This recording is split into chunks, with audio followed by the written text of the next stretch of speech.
Kicking off the list at number 10. Boiling. Whenever I get in a bath that's too hot, I think of the medieval times. I can't help it. I can't believe this was once a real thing. I get chills thinking about it. Either water or oil would be used for this ancient punishment, to die by being boiled. That was reserved for those who poisoned others. So if you have any vials of poison, toss it. Don't do it, man. Trust me. In 1531, the time King Henry VIII was running the show, they made boiling a capital punishment. So poisoning somebody back then was equal to treason. Therefore, it was agreed you should be boiled slowly in front of a room full of people. I would say that's the worst, but I know what's also to come on this list. Number 9. Water. Taking a step away from the worst physical thing one could possibly go through, let's take a look at how far the mind will go before it too breaks. Sensory deprivation is still around today. In fact, there's many who pay for it. Yeah, they lie in a dark tub full of salt, then they float and listen to Childish Gambino. It's a magical experience. Your senses are powerful, especially combined with water. So this dripping machine, this old water punishment, that was just all bad. You had ice cold water dripping on your forehead and your face over and over for hours and hours. Drops would be at different random times so you can predict it as well. My toes are wiggling while I'm talking about this. This is making me anxious right now. In medieval times, they would tie you down and then using a horn, a big ass funnel, they would pour 9 pints of water down your throat. So water is horrible in many ways. Number 8, fire. Can't talk about medieval punishments without mentioning this witchy classic. Commonly practiced in Babylonia and ancient Israel, then later on in Europe with the classic witch hunts, burning at the stake didn't come from churches, like many believe. They didn't call the shots there at all. That was mainly how small towns settled local beef. Yeah, by burning at the stake, instead of just like a fist fight at the park. Burning at the stake came in full swing way back in 1431 in France. French disbelievers like Joan of Arc, they were burned at the stake. It was crazy that they actually did this as a form of punishment. This is one of the worst medieval punishments, and believe me, there's a little bit of a silver lining here. It was quicker than most. Sometimes. Gunpowder was sometimes used so that the burning and stuff would be much faster and brighter and louder and much more horrible. A lot worse on paper, but a lot faster. So honestly, I think it's better. History is insane. Another red hot punishment used in medieval times was when the accused had to hold a red hot iron bar and then walk a few steps with it.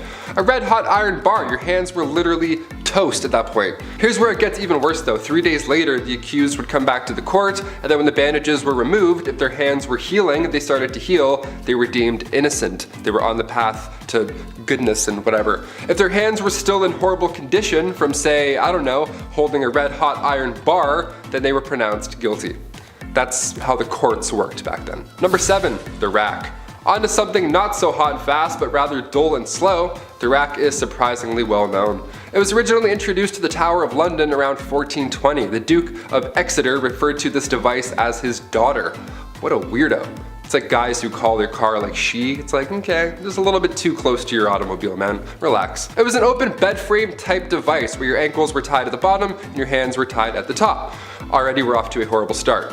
It was horizontal as well, and sometimes it was up. It was all bad. It would just leave you hanging by these ropes, and these ropes were slowly tightened more and more, obviously causing some problems to muscles and joints that were, holding things in place. This was done to extract information. This is also one of the worst things I've heard. Even getting tickled like this would be horrible. I couldn't even imagine. I make jokes because I'm uncomfortable. Honestly, hit that thumbs up to spread some good vibes because we're not even halfway done, folks. Number 6, molten metal. This was another form of capital punishment, and if you've seen Game of Thrones, it'll ring a familiar bell. A few of these do, actually. Yikes. Metal would be heated up in a cauldron for a long time to the point where it was liquid. It was molten metal, just a soup of minerals. Look, we said this video wasn't for the faint-hearted, and here at Bumblebee, we like to keep that promise.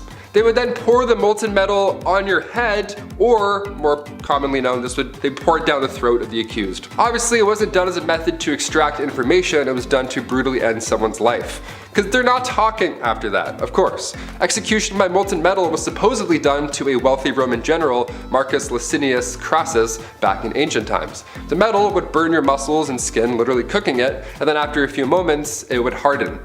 Bad, not good. Number 5. Keel hauling. Not to be confused with Kegels, keel hauling was reserved for the worst of the worst at sea. This was used by pirates for sailors who disobeyed orders and all that jazz. The victim would be suspended by a rope with rocks or weights around their ankles, then they're lowered to the keel of the ship where all the sharp barnacles live. After so long, these ships are so old, it's just piled on, layers and layers of barnacles. Then they would get dragged all along them with the water and everything. Water plus pain, it's a lot, it's a deadly combination. Anything to do with barnacles in the sea, no chance. I'll literally tell you anything, Blackbeard. Anything. Number 4, solitary confinement. This is a kind of punishment that still exists in our modern society, but it can truly be one of the worst punishments out there because of the type of psychological distress that it causes. We were all just in a pandemic for so long. We got so bored and we had Netflix and iPads and whatevers. I can't even imagine this back in the day. Basically, it's a prisoner living in a single cell with little to no contact with anybody else. Not even like a guard or anything rattling keys like in the old times. It was just nothing. No one would even check on them. There are many stories about people being locked up for so long they forget about their families, and some people have gone away to solitary confinement for so long that once they're out, they just forget how to speak, really. They forget how to be a human and interact in the real world. Solitary confinement and the negative effects that it has on a person is becoming a wider topic of conversation because of the effects on a person's mental well-being, and it's a topic for a lot of human rights organizations. Back in medieval times, solitary confinement was literally just a room made of stones. It was pitch black, freezing cold, you were tucked away below some janky castle, and most of the time you weren't really alone. In the dark, nibbling away at your little piggies were, number 3, rats. Another Game of Thrones classic. If you're a rat person, I know there's a lot of people who do tricks with their pet rat. That's cool, but maybe cover Stuart Little's eyes for this one. Rats as a medieval punishment, where do I even start? Okay, this one was a punishment for the rats at the same time. What was once called a rat trap involved a man or woman being tied down to something, and then a metal enclosure would be strapped down to their chest or their stomach. Now inside this metal enclosure, there's rats, which are also just loose walking around, and the person can feel them, the little feet walking around in their skin. And this is when the person, and still in the punishment, begins heating the other end of the metal enclosure. Historically, it was hot coals that were usually placed on top, or there's a fire underneath, which quickly creates a hot environment for the rats inside. From there, the rats begin frantically searching for a way out, but because it's made of metal and they can't bite through that, they find your skin, and then that they can obviously bite through. So you can paint the picture in your head. It's disgusting. Number 2, the breaking wheel. The breaking wheel is literally just a large disc, a pirate ship wheel almost, just lying there, where somebody is then tied to it and everybody else just hammers them and beats the shit out of them over and over. But of course, since we're talking about medieval times, everything has to be a show and whatnot, so once the accused was beaten and then presumed dead, the wheel would lift up and turn just to show everybody what's up. Another way to use the breaking wheel, yep, there was more than one, again, creative folks back then, they would tie a person to the wheel and then continue to rotate it, and then all the ropes below would get tighter and tighter and twist. Kind of like the rack, but with a literal twist. And finally coming in at number 1, the brazen bull. This one takes the rat's problem and then makes it a you problem. Out of all the ones on this list, the brazen bull is the last one that I would do straight up haunting. It's also been referred to as a Sicilian bull, and basically it's not too complex. There is a bronze sculpture, often in the shape of, you guessed it, a bull. But in medieval times, it was just a big closed cauldron, and usually it was large enough to fit a person inside. Yeah, this was in a Saw movie too, I believe. That's how you know it's a good one, when it's in the movie Saw. So once the person was locked inside or it was leaned over so they couldn't get out, a fire would then be set underneath this bull, and then you can probably figure out the rest in your head. They would even engineer the bull so that when somebody screamed, it sounded like a bull's roar. At number 10, groom of the stool. There were a lot of really horrible jobs back in the Middle Ages. I mean, these people literally took any task you could think of and turned it into an actual profession. From fetching water from the nearest stream to handing drinks to people, everyone had some kind of job. But with that said, some jobs were worse than others, and here's one of them. The groom of the stool was a job created during the reign of Henry VIII, where the role was to monitor and assist the king in his bowel movements. They would carry a commode around at all times, waiting for the king to do his business, and they were also tasked with monitoring the king's diet and meal times, and would organize the king's days around his break times. They were also tasked with undressing the king for him to do his business, and it's also been suggested that they would have to, quote, cleanse the royal posterior as well. You know you're well off when you hire someone just to take care of your bodily business. Talk about a crappy job. At number 9, kissing sheets. For thousands of years, one of the biggest threats that people of royal or high status had to worry about was being taken out by their enemies. Monarchs worried about the threat of being poisoned by their enemies, as it was one of the most common methods of offing someone. So they thought of an array of precautions to take in order to prevent being taken out by some kind of spicy death sauce or something. Many monarchs hired tasters to try their food before it was given to the king to make sure it wasn't poisoned, but some monarchs were also afraid of being poisoned through something that they touched. This is why Henry VIII hired someone with a very important job to make sure that his bed wasn't poisoned. The person who was tasked with making the king's bed was also required to kiss every part of his bed every morning. They would kiss the pillows, the sheets, and blankets to prove that someone hadn't smeared poison on it. The king was also concerned with people poisoning his clothes too, as well as his sons, and so they would be tested for poison before they got dressed. Henry VIII was really out here providing employment for just about every weird task you could think of. Before we carry on talking about some of the strangest professions from back in the Middle Ages, why not take a moment to leave a like on this video if you're enjoying it so far, and while you're at it, consider subscribing to the channel to see more videos like this one. At number 8, leech collector. Back in the Middle Ages, things were still quite underdeveloped, like medicine, for example. In our last video, I told you guys about alchemists who, at the time, were pretty much the ones who sought out cures for different ailments. Because science wasn't really known to them back then, they tried using whatever they could find to create cures, and one of the most common things that were used in medicine were leeches. Now, as we've learned by now, anything could become a job in the Middle Ages, and so gathering leeches became a profession. What's even weirder than the fact that finding leeches was someone's job is the method of how they collected those bad boys. Leech collectors would wade into the water with bare legs and wait for the leeches to come to them. They would swish around and try to gather as many leeches on their body as possible. They would then get out of the water and pry the leeches off, putting them into a bucket and selling them to people in town like barber surgeons and other medical professionals. Now, I can't say I've ever had a leech on me, so I don't really know what it feels like, but I can imagine that it's an uncomfortable feeling, so to have a bunch of them all over you must have been a nightmare. At number 7, fuller. Wool was a very important part of life for people back in the Middle Ages. They were able to make all sorts of things out of it, and because it was waterproof because of the natural oils in the wool, it made processing the wool quite easy. But soon people found out that whatever they made out of the wool ended up being quite coarse and frayed easily. They figured that if they removed the oil from the wool, then it would make the overall product a little nicer, which it did, but the oil removing process definitely wasn't pleasant. Back then, in order to get the oils off wool, people called fullers would process the wool by pouring stale urine over it and then stomping on it. They needed some kind of alkaline solution to dissolve the oils, and urine was the best and most abundant solution. What makes this extra gross though is the fact that when it came to big batches of wool, they would have needed the urine of a bunch of people to get the job done. So that means that the fuller would have been sloshing around in the urine of like half the town. Gross. At number 6, ostiary. In the Middle Ages, religion played a big part in the lives of the people, and there were actually quite a few jobs centered around having something to do with the church.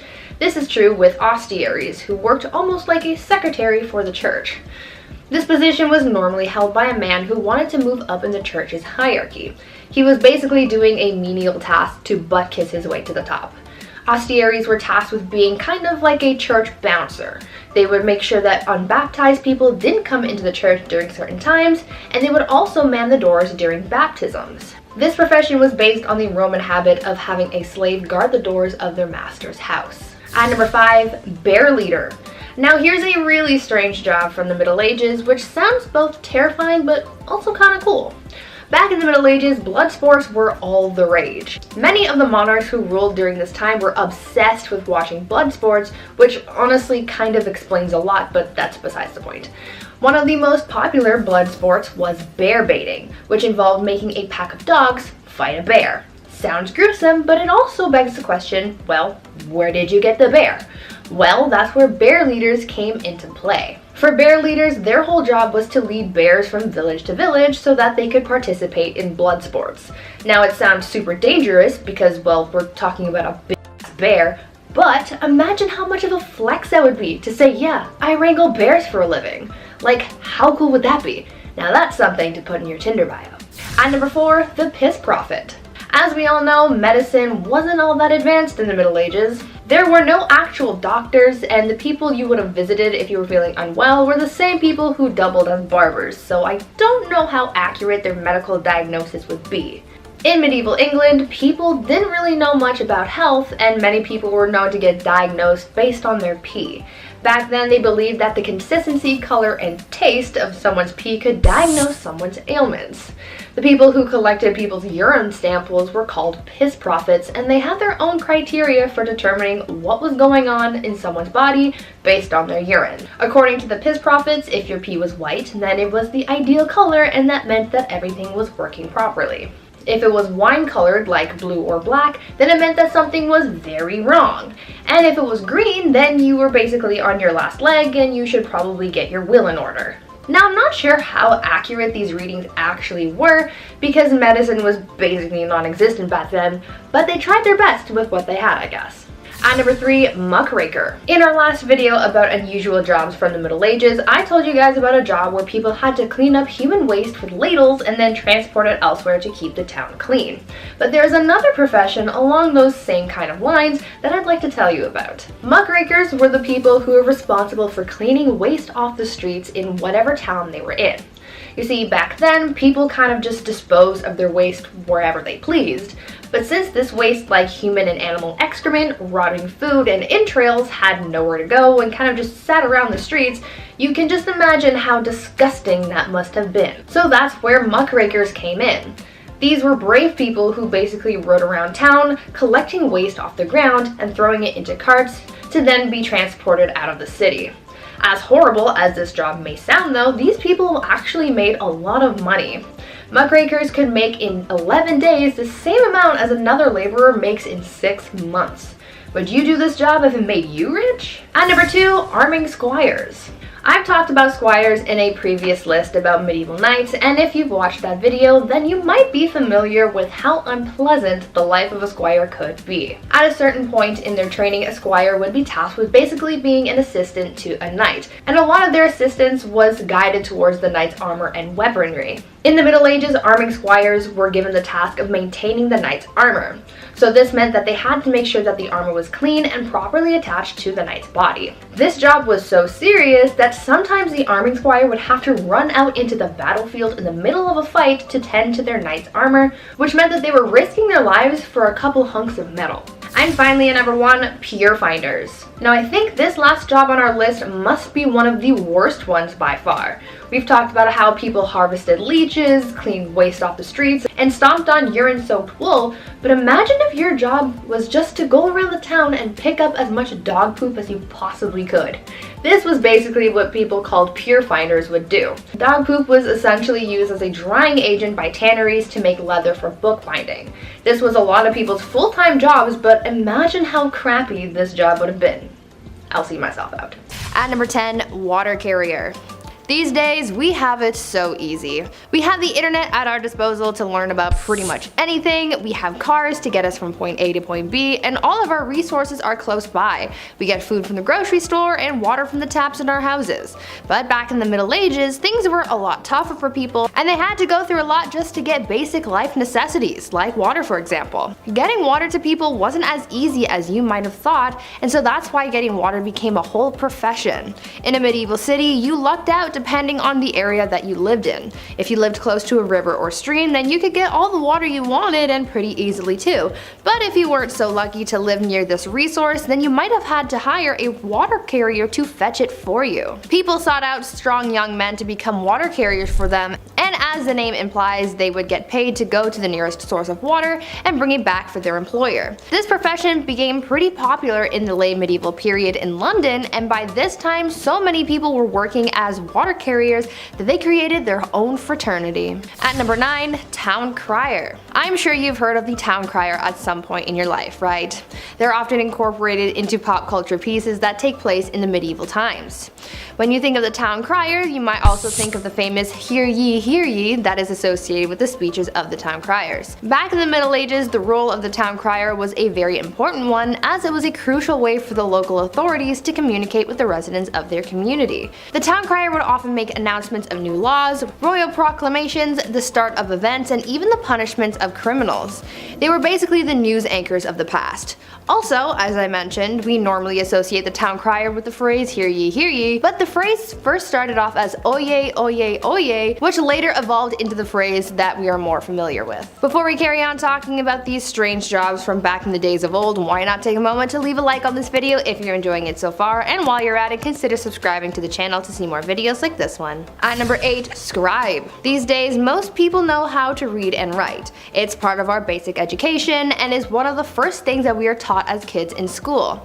As we progress in society, basic literacy is taught more and more throughout the world, as some people in parts of the world might not have access to this privilege, but back in medieval times, most of the population was illiterate, which made the roles of scribes so crucial. Not everyone had access to the right education, but for those who did and could read and write, they often became scribes. The role of the scribe was as straightforward as the name predicts. Essentially, their job was to write. Scribes were hired to write all kinds of documents ranging from letters to business contracts. One of their hardest jobs though was to copy manuscripts, which was a job that may have taken a scribe several months to complete. Many men and women in monasteries held jobs as scribes, but for common folk in villages, being able to become a scribe was seen as highly valuable as well. At number 7, reeve. These days we have elected officials in our communities who serve as a sort of voice of the people. Back in the Middle Ages, they sort of had someone similar to that, and they were called reeves. The reeve was something of a local administrator, and their job was to oversee the day-to-day running of a manor, as well as to solve disputes between the peasants. The reeve was a peasant too, but they were normally elected by their neighbors or chosen specifically by a lord, and served as a reeve for a 1-year period. This job eventually faded away as the feudal system began to decline, but fun fact, you can still find some reeves in parts of Canada. At number 6, peddler. This next job from the Middle Ages is one that we kind of still have these days, just a little more modern. We're talking about peddlers. You know how there are people who go door to door trying to sell you something, like back in the day when Avon used to do house calls? Well, this was essentially what peddlers did. Their job was to travel from village to village to sell various goods. This was how a lot of people in more remote areas were able to buy certain items. The peddler's job was pretty important for the local economy because it was able to bring business to larger areas than just one local town. It seemed like a good enough job, but socially speaking, peddlers were always looked at with suspicion. Oftentimes, local people would accuse peddlers of being criminals. Now, they easily could have been criminals, but it's really a case-by-case situation. You can't judge someone for just trying to get their coin. At number 5, gong farmer. Now, even though there were simple jobs like being a scribe and carrying water to people, there were also some messy and not so glamorous jobs as well. This next one I'm about to tell you about was definitely one of the worst jobs that you could have. See, there was a time before modern sewers and plumbing were a thing. This was a pretty icky time because rather than waste being disposed of in sewers, they were deposited into a privy or cesspit.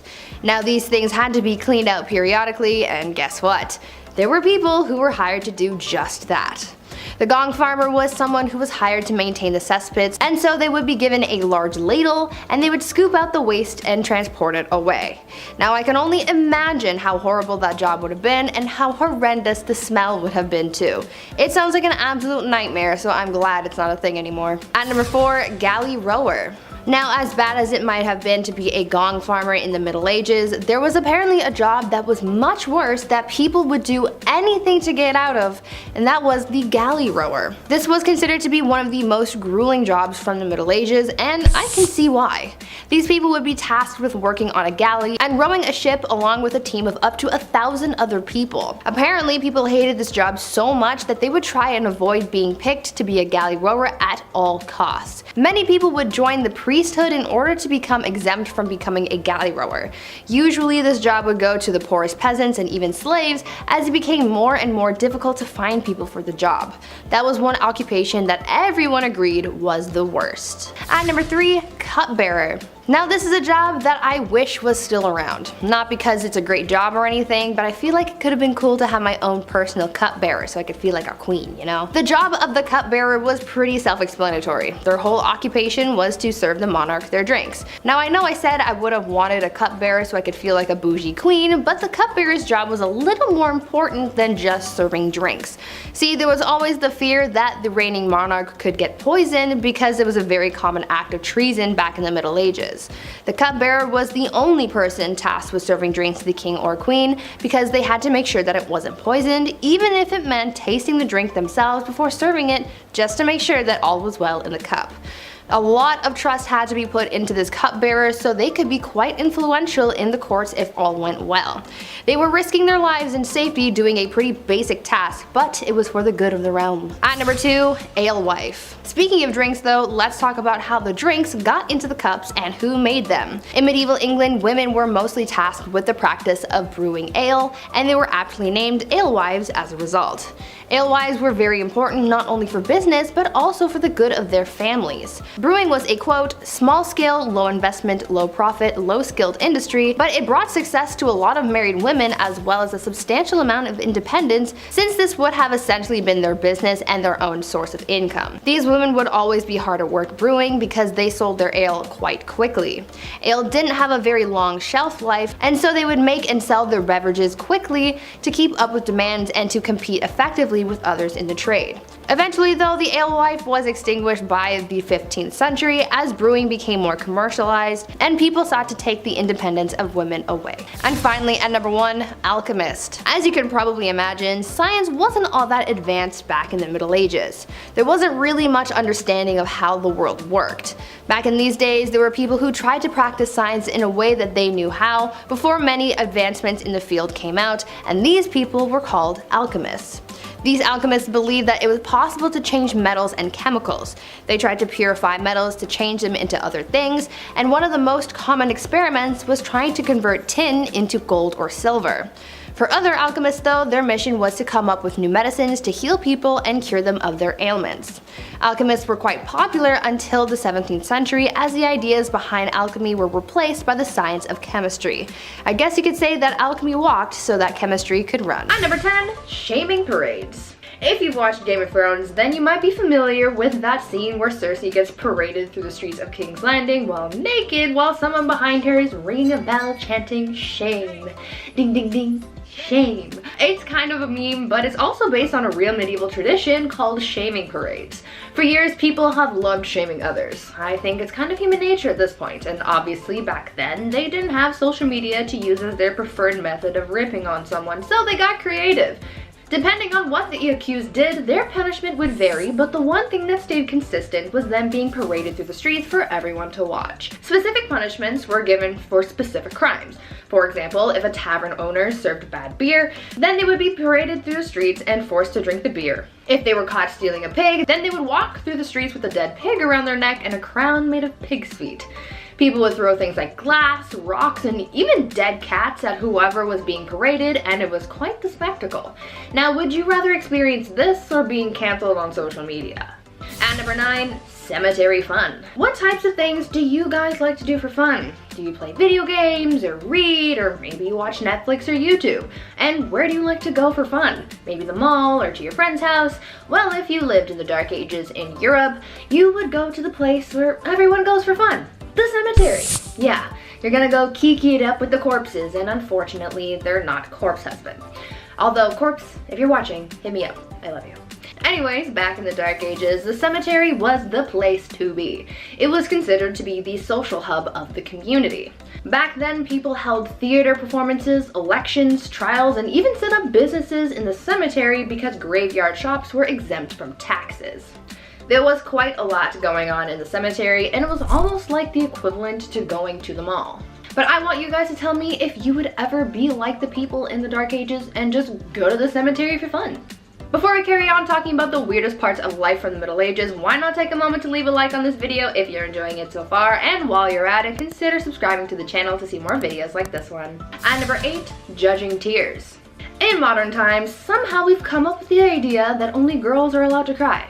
I think that's pretty BS, and it's healthy for everyone to express their emotions, and funnily enough, they believed the same thing back in the Dark Ages. Back then, everyone was expected to cry freely, but the strange part of all this is the fact that people judged how others cried. Their tears would be judged on quantity, duration of crying, and the frequency as well. They took their tears pretty seriously. Obviously, when someone was crying because of some kind of loss, it was nothing, but if they saw someone else crying for a different or unexplained reason, this was believed to have been different kinds of tears, which they called the gift of tears. They believed that this was a sign that someone was thinking of Jesus and his suffering, and that they were so overwhelmed with emotion that they would be moved to tears, and this was also considered a gift from God. As long as someone's crying wasn't too loud, they didn't cry too much, and it wasn't disturbing anyone, especially during a church service, they were just considered particularly devout. At number 7, soccer. These days, people regard soccer, or football, as a modern European sport, and though it is popular in these modern times, it turns out that the sport has been around for a lot longer than you might think. Soccer was first played back in the Dark Ages, however, it is very different from the soccer that we know today. Back then, the sport didn't really have a name, and there were no rules either. The only thing people followed when playing this game was the objective of winning. Back then, you were allowed to win by any means necessary besides deliberately offing people, of course. Back then, soccer became known as a pretty brutal sport. It was violent, chaotic, bloody, and sometimes even deadly. It involved an infinite amount of players, so it was really a free-for-all on the playing field. The sport was so intense that in 1314, King Edward II banned the game, decreeing, quote, "on pain of imprisonment, such games to be used in the city in future." Glad things have changed since then because FIFA would really be intent if it hadn't. At number 6, too much poop. Here's a real downside to being a knight in the medieval era. While we've been taught that knights were these amazing, brave, chivalrous men that would rescue a princess and live happily ever after, the reality is they were a bunch of dudes on a muddy battlefield with poor hygiene that were literally pooping themselves to death. Many knights who embarked on crusades had a lot of parasites and diseases, and one illness that proved most problematic was dysentery. Dysentery is an illness that basically causes super poops due to a parasite. So these knights were out trying to win back the Holy Lands while their tum-tums were throwing up gang signs and getting mad rumbly on the battlefield. It is believed that these knights contracted dysentery through drinking tainted water, and because medicine was basically a myth at this point, once you contracted dysentery, you could basically kiss your life and your stomach contents goodbye. The most famous case of death by butt explosion was from the 7th Crusade, where Louis IX had contracted dysentery and had his pants cut because he was tired of having to pull them down every time he felt a rumbly in his tumbly. It all sounds like such a terrible way to go and a serious downside of being a knight. At number 5, unicorns and Jesus. The thing about the Dark Ages is that it was full of superstition and mythology. Within this period of time, there was a lot of confusion when it came to religion, as paganism and the rise of Christianity were both hot topics. Many times, superstitions and mythology from paganism made its way into religious beliefs of Christians, and things were known to get a little weird. Take, for example, the unicorn and how it was incorporated into the Christian beliefs of the Dark Ages. It is believed that a mistranslation of what is thought to have been an ox is what brought unicorns into Christianity. Because of this mistranslation, the Bible likened Jesus to a unicorn. Since it was in the religious text, people in the Dark Ages sort of just ran with it, and so they started incorporating the unicorn into many religious artworks. To further this whole thing, they made up a superstition that only innocent maidens were allowed to touch unicorns, and they even used unicorns to come up with a rather uncomfortable allegory of Christ entering Mary's womb. This unicorn thing was also fueled by the Vikings at one point, as during the Middle Ages, Vikings were known to con people into buying narwhal tusks marketed as real unicorn horns. At number 4, divorce by combat. Back in the Dark Ages, if you wanted a divorce, you had to be willing to fight for it. Literally. In medieval Germany, couples would take to the ring and settle their disputes, and it was quite the showdown. Trial by combat was the common way of settling arguments back then, but when a husband and wife were fighting, things were a little more interesting than having just an all-out brawl. During these divorce by combat proceedings, the husband had to stand in a hole with his hands tied behind his back, while the wife ran around in circles with a bag full of rocks. I don't really see how this settled anything, but who am I to question the methods of the Dark Ages? At number 3, animal court. I think that one of the weirdest things about life in the Middle Ages was their legal cases. As I told you, their divorce proceedings were literally a trial by combat. They also found some bizarre ways of trying to see if someone was accused of witchcraft, and that was pretty dark, but the strangest court battles involved animals. Animals were sometimes put on trial back in the Dark Ages. All animals, from livestock to pets and even insects, were not safe from the law, and they would be put on trial if they were suspected of breaking the law. According to records from the Dark Ages, at least 85 animals were put on trial for a number of reasons. Pigs were the ones who were put on trial the most, for chewing off people's body parts and even eating children.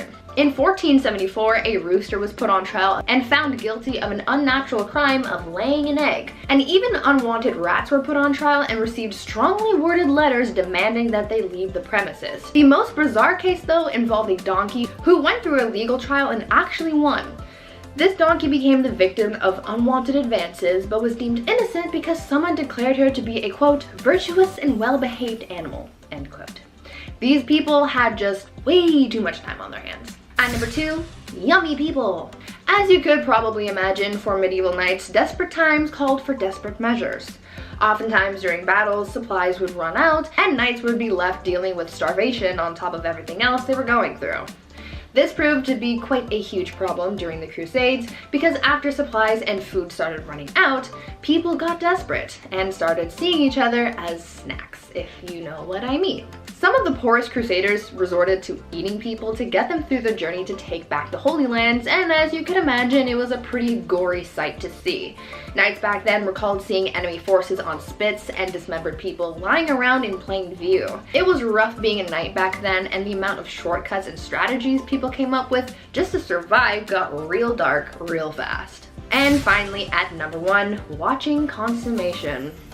Back in medieval times, depending on the century, weddings either meant a lot or meant nothing at all. If it was the early medieval age, then no one really gave a hoot about marriage. But later on in the medieval age, marriage became a holy sacrament, and this sacrament had to be consummated. They would do the good old brown chicken brown cow, boom boom pow, OMG wow, which would have been a positive or a negative experience depending on the circumstance, but it was also a little weird because there would be people watching it all happen. That's right, guys. After the ceremony and reception, people would follow the bride and groom up to the bedroom and be like, hey Joe, grab the popcorn, we're watching a live showing of 50 Shades of Grey. And Joe would be like, you'll bet. Yes, that's exactly how it happened. Anyways, this was all done so that there were witnesses to the consummation so that their marriage's validity could be backed up. So if anyone tried to deny that their marriage was legit, Joe with the popcorn would be able to back up the bride and groom and confirm that everything actually happened.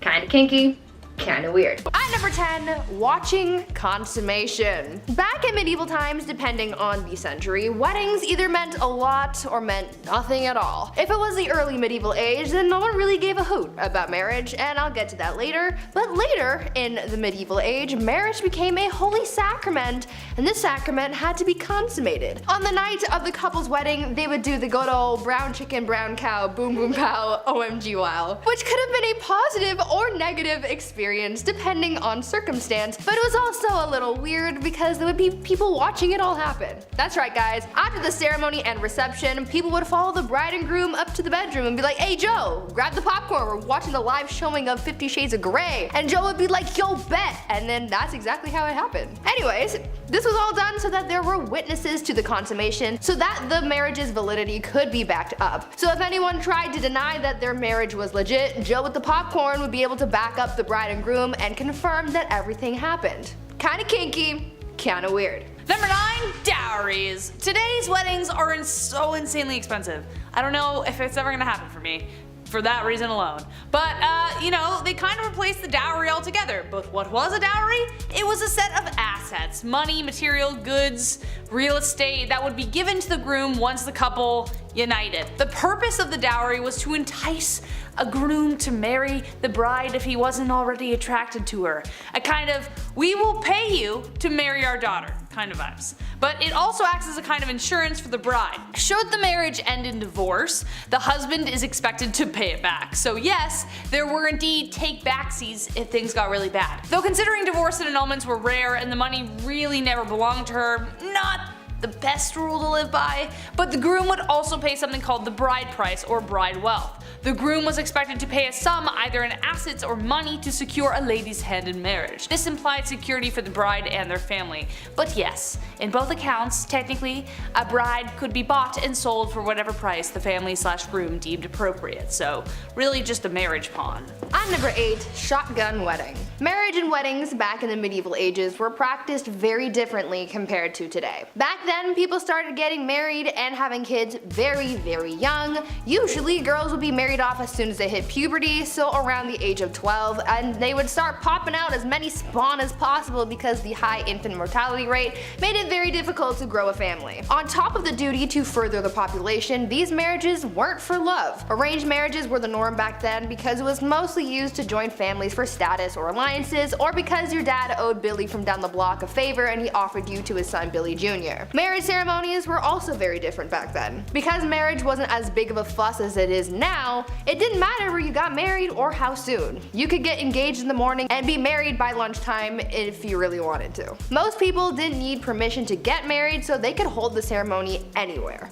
Marriage ceremonies could be held in places like pubs, in the middle of the street, or even in bed. Because of this, it made it really hard to know who was married and to whom until the 12th century, when it was declared a holy sacrament that must be observed by God. Number 7, no objections. So obviously, with a lot of people marrying willy-nilly, a lot of marriages mostly made people miserable. Maybe. Enemies to lovers is my favorite book trope, so who knows how spicy things actually got. I hate you, I love you, next day, I don't know. But the famous line, "Speak now or forever hold your peace," only got introduced in 1215 to try and flesh out drama before they couldn't go back. In the Middle Ages, drama, discovered after marriage vows were exchanged, caused major problems since divorce wasn't easy or, accepted. We will get to that later. For instance, Joan of Kent, who was known for marrying Edward the Black Prince and mothering Richard II, had a secret marriage when she was 12 years old. She didn't get approved. In her early teens, she was married to an aristocrat, but the secret marriage was discovered after 8 years. The papal court had to overturn it and return her to her knight. He died 11 years later, and it was after that her cousin Edward married her. Wouldn't it have been nice to know that little detail before she married the aristocrat guy? Yeah, probably would have saved a lot of heartbreak.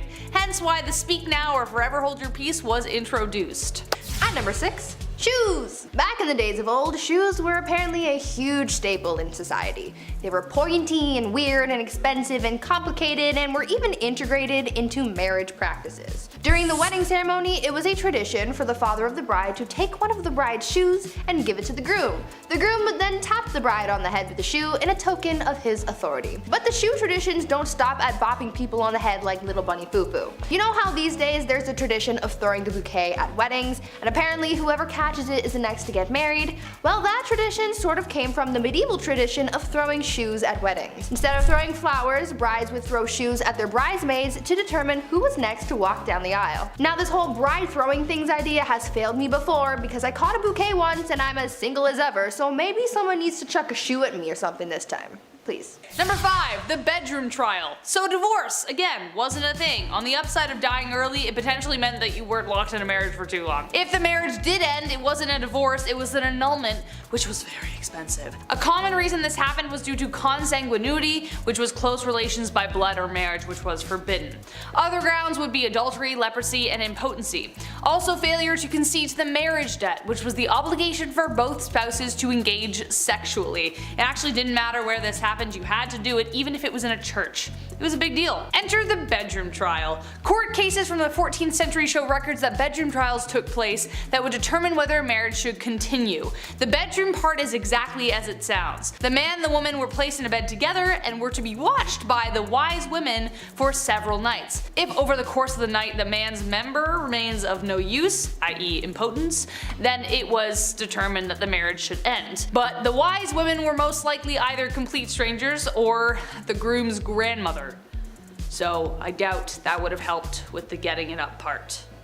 Poor guys. At number 4, marrying the country. If you married an entire country, does that count as polygamy? Are you technically married to everyone in the country or just the one country as a singular unit? These are the shower thoughts that I wish I could ask medieval queens, but unfortunately they died a long time ago, along with their marriage secrets and probably some recipes for poison too. Back to this whole marrying the country idea though. Back in the medieval age, when someone became queen, they had to get married more than once. For them, it wasn't just about marrying their spouse, they also had to marry their country. This process was called consecration, and it was something that a ruler had to go through in order to be a legitimate queen. The queen would go through a symbolic marriage to the realm, complete with prayers and a blessing and a ring and a crown. It was essentially like a real wedding, except the groom was a nation of people. Sounds like a happy marriage to me. Yeah. Number 3, the veil. As we have determined so far in our list, love wasn't the primary reason for marriage, especially for nobles, so as a result there were quite a significant amount of arranged marriages. Besides the symbolism of humility and purity, it was also used as a way of disguising the bride entirely. The bride would often be wrapped from head to toe to protect her from evil spirits. This tradition goes all the way back to ancient Roman times. That's one explanation, but during arranged marriages, it was more literally used to hide the face of the bride from the groom. So if he didn't like what he saw after he literally unwrapped the package, well, too bad, she's yours now. Eventually veils progressed to being much smaller, but the tradition of revealing the bride to the husband to declare ownership remained a tradition even to this day, kind of, except now it's more romantically idealized. Did you see Priyanka Chopra's awesome veil in that? You know the one. At number 2, long distance marriage. You know how during the pandemic people started having Zoom weddings? Well, in a way, people have been doing something similar since the medieval ages. Back then, a lot of weddings were simply for political reasons, and so a big ceremony was rarely needed. So when two people from different kingdoms were getting married, they didn't necessarily need to be there for the wedding. Instead, they could send proxies and have someone marry their new spouse on their behalf. This would be the legal binding of marriage, you know, the paperwork side of things. But once both parties could finally meet in person, then they would hold a second ceremony with all the pomp and circumstance that you would expect. And yes, it still included the whole watching the consummation thing. Ew. This proxy marriage actually happened to Marie Antoinette, and her brother was her proxy until she could get to the formal ceremony. So now we know that even back then, you didn't have to show up on time to your own wedding, and you could just get someone else to do it. Sounds a little cold to me, but like I've said before, love is dead and it died a long time ago. Mic drop, thank you. Number 1, last but not least, and this is the most messed up, the Lord's Right. This one is definitely the most messed up tradition, and I don't even know how it was justified in the first place. Like, why was it even in place? Someone clearly made this happen so they could piss people off. The last thing anyone wants at their wedding is someone interfering with the wedding night. As we know, people for the most part had to observe the ceremony, but the Lord's Right was something even more horrific. The droit de seigneur was a feudal right that existed in medieval Europe that gave the lord of the land the right to sleep with the bride on the first night of the marriage. That's right, so most often they would take the bride's virginity. Now, just how often this right was carried through is debated, but if your lord had a particular vendetta against you, it wouldn't be surprising. This right could also extend to a lord taking the virginity of every woman in the village, even if they didn't want to get married. It was ridiculous. However, late Middle Age and Renaissance era texts don't clearly determine whether this practice ever occurred. Texts from 15th century Switzerland references the Lord of Mar demanding the right of the first night or a hefty fee. So either you pay for it or I do it. The droit de seigneur was depicted in Mel Gibson's Braveheart, which added to the infamy of the idea, but no physical evidence determines whether any lord actually did it, but it did technically exist. Gross. Number 10, pressure to perform. In the Middle Ages, either partner in a marriage was entitled to coitus with their partners under any circumstances. It was called the marriage right. This went both ways, and unless you were passionately in love with your partner and straight, this could be a nightmare. It was so sacred you could even get it on in a church and the priest would be like, yep, go for it. Failure to perform in the bedroom or anywhere was grounds for divorce, which was a huge deal at the time. Now, the first problem here is a lack of consent, but the biggest problem for men who weren't inclined to sleep with their wives was impotency. There was no sympathy for men in these circumstances. If a wife accused her husband of this, then the couple would have to undergo a bedroom trial, where a crowd of wise elders, mainly grandmothers, aunts, and mothers, would watch the couple in their bedroom for 3 nights. If you were rich, this was even worse. These trials would be carried out in public in court. Yeah, that's right. The wife had to prove that the husband couldn't get it up in court. Now, he could call on women of the night to prove his prowess, if he was so inclined, but if it was proven that he couldn't, then the couple would be divorced. But the bottom line, the main point of marriage was to have children, and if there weren't any, then this failure was placed heavily on the man. Number 9. Beastly justice. I figured I would put a lighthearted one on this list. This actually made me laugh while I was researching it. Beastly justice was when animals had to go to court. They were also put on trial, like a full trial. It's wild to look back at a night and the things they had to do for their kings and queens, but the fact that they also had to get up early and attend these courts, royal courts, where a wild animal was taking the stand. And it actually happened in history. This would happen after an animal runs through town. It would attack people, being confused and all, as most animals are, but the townsfolk would actually believe that the devil was involved in this animal's scheme. Like these animals worked for Big Red himself. In 1457, villagers in France had to deal with 6 pigs who ran wild and attacked locals. They did a lot of damage, so instead of just putting the animals down or setting them free, away from your town, they took them to a real trial. There was a judge, a couple prosecutors, 8 witnesses, a defense attorney for the pigs, which I gotta say, we should do a list just on that person alone. What a weird job. These pigs were hung from a gallows tree. A knight had to formally hang pigs after a trial was concluded. The 1400s were a wild time. Your Honor, due to my client being a pig, Number 8. A tanner. Even for a medieval peasant who never washed or cleaned themselves and literally lived in filth, this was a dirty job. Women were more commonly found in household chores or as milkmaids, barmaids, weavers, artisans, and tenant farmers. This job may have fallen mostly to men, and it was a rough one, I'll tell you. Men would rather go to war than do this job. You had to get skins from a butcher, along with the grime that covered it, which was mostly manure and blood. Then you had to trim the skins and get rid of all the hair. To do this, they had to let the hair follicles rot by sprinkling it with urine or soak it in a wood, ash, and lime solution. Can you tell which one was cheaper? Then they'd scrape off the hair and any skin before washing it again in pigeon droppings or dog poo to remove the lime and make it softer and more flexible. Or the craftsman might use fermented barley or rye with stale beer or urine, again, as an additive. This could take up to 3 months. 3 months, plus longer as there was more rinsing and stretching until it could be used. Leather was a crucial resource, so though dirty, it was a really necessary job, but oh my god. No thank you. Number 7. Being a knight. Being a knight, obviously it sounds cool. They have the sword, they have the horse, the flowing hair, they're saving the damsel in distress, all that jazz that you picture in your head. It actually sucked being a knight, a lot. First of all, chainmail. You know how heavy chainmail is alone? It's like 55 pounds, and that was underneath all of your armor. No way I could climb up on a horse wearing armor or chainmail. My knees would buckle. No thank you. Being a knight is something that starts when you're 7 years old as well. You would be given to a noble to learn for 7 years, and then at age 14, you would become a squire. A knight's intern. Not an ideal job to have when you're 14, but okay. But if you stick it out for just 7 more years, then you become a knight. And then you can get your chest blown off jousting. Neat. All that time just to get rocked by another bigger dude on a bigger horse. No, just no for me. Number 6. Death by anything, but mostly violence. Life in medieval times was considered basically brutal and short. If it wasn't the plague, it was a cold. If it wasn't disease, it was the weather. If it wasn't the weather, it was famine. If it wasn't famine, it was violence everywhere else. It was a damn miracle if you survived childhood. If you had to pick any other time in history to live, like you couldn't live in this one. Taylor asked me this earlier and I had a response, but it definitely wasn't this time. Literally block this time period from your mind.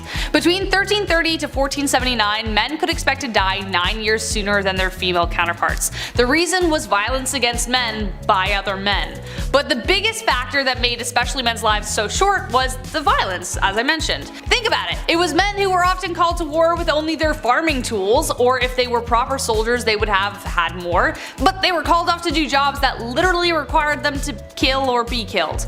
Homicide levels in medieval England were around 10 times higher than they are today. This isn't to say at all that women were excluded from this. They were mostly the victims of this violence, but there was a culture around men that expected them to take part art and violence to the extreme. From drunken brawls to duels to playful sword fights gone wrong. Torment. There was a lot going on. Male gangs were responsible for most of the mayhem as they were bolstered with the need to prove themselves. But also, if you were about to get mugged in an alleyway and somebody wanted to fight you, which was very likely because everyone was on edge, it was good to have backup. Number 5, rat catcher.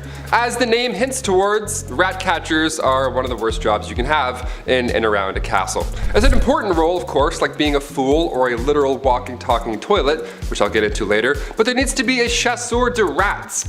Chasseur de rats. I'm just gonna start calling myself that. Back in those times, rats and mice were the leading source of spreading disease. They didn't have city buses or, people walking around throwing bottles, and with these castles being big and dark, they were probably full of rats. Black rats were a common household problem, yuck, so in comes the well-respected rat catcher.